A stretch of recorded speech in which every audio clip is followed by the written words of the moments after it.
Okay,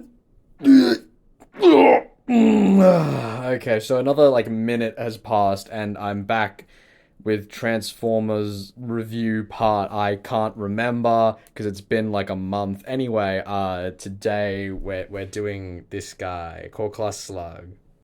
Now, straight off the bat, I feel like it's appropriate to acknowledge that this guy is part of a combiner, so obviously he is compromised by that a little bit, but he's honestly not. In all honesty, he's not actually compromised by it. He's actually a really good standalone core class figure. His posability is quite good. I would have appreciated an elbow bend though, but otherwise he's got the full 360. I think his head's on a ball joint actually. So yeah, you got that. You got arm movements quite good with the. He's got mini ratchets on his arms, which is kind of fucking weird. His knees bend quite well. In fact, the kick is. Look at that. Look at that knee bend. That's due to transformation, but that's really nice.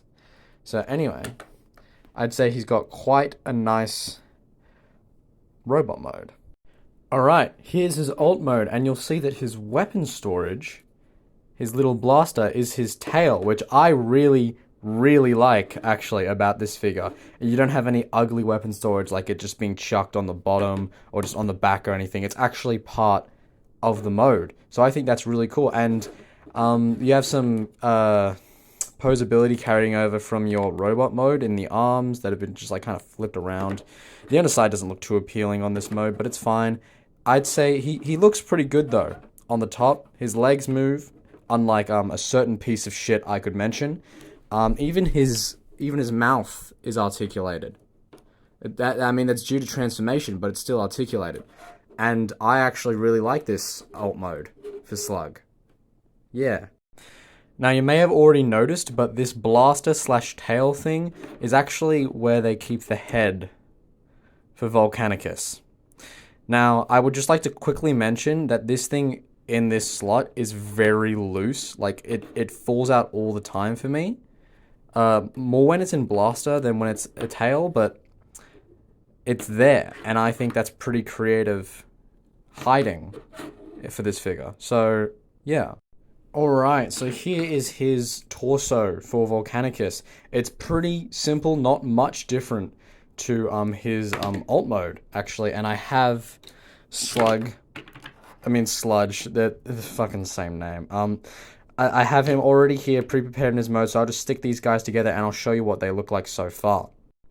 Alright, so I have done you plain fellows the visual courtesy of giving him arms and legs from good old Scraphook over here. Review of him coming at some point in the very far future.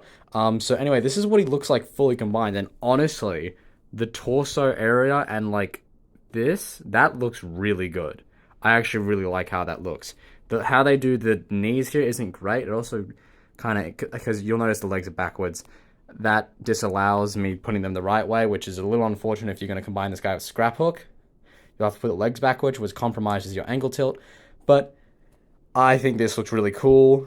Core class combiner, excellent concept, executed fairly well. I've seen images of the final product. It doesn't look amazing, but for a core class, keep that in mind. Core class combiner, I think they've done a pretty good bloody job. And I finally have a purpose for this piece of shit here in the middle. Oh my god, you have no idea how long I've suffered just having Sludge. I finally have Slug and I can finally do this combined mode. Holy shit. Anyway, I think overall, this as a standalone figure is actually quite worth it. If you want a G1 accurate sort of Slug figure, Dinobot, my man, he's got a cool blaster. There's a head inside of it if you just want to fuck around with that. If you just bought this guy, which is fair, totally valid that for you to just fuck around with the head. Anyway, I'd recommend him based on all principles. His alt mode is good. His robot mode is pretty good, and his combined mode, if you have all the other figures, or if you just have Sludge like I do and have like Scraphook or something, I think that's worth it. I think that's absolutely worth it, especially for that 23 Australian dollars price point that I got him for. So yeah, he's very nice.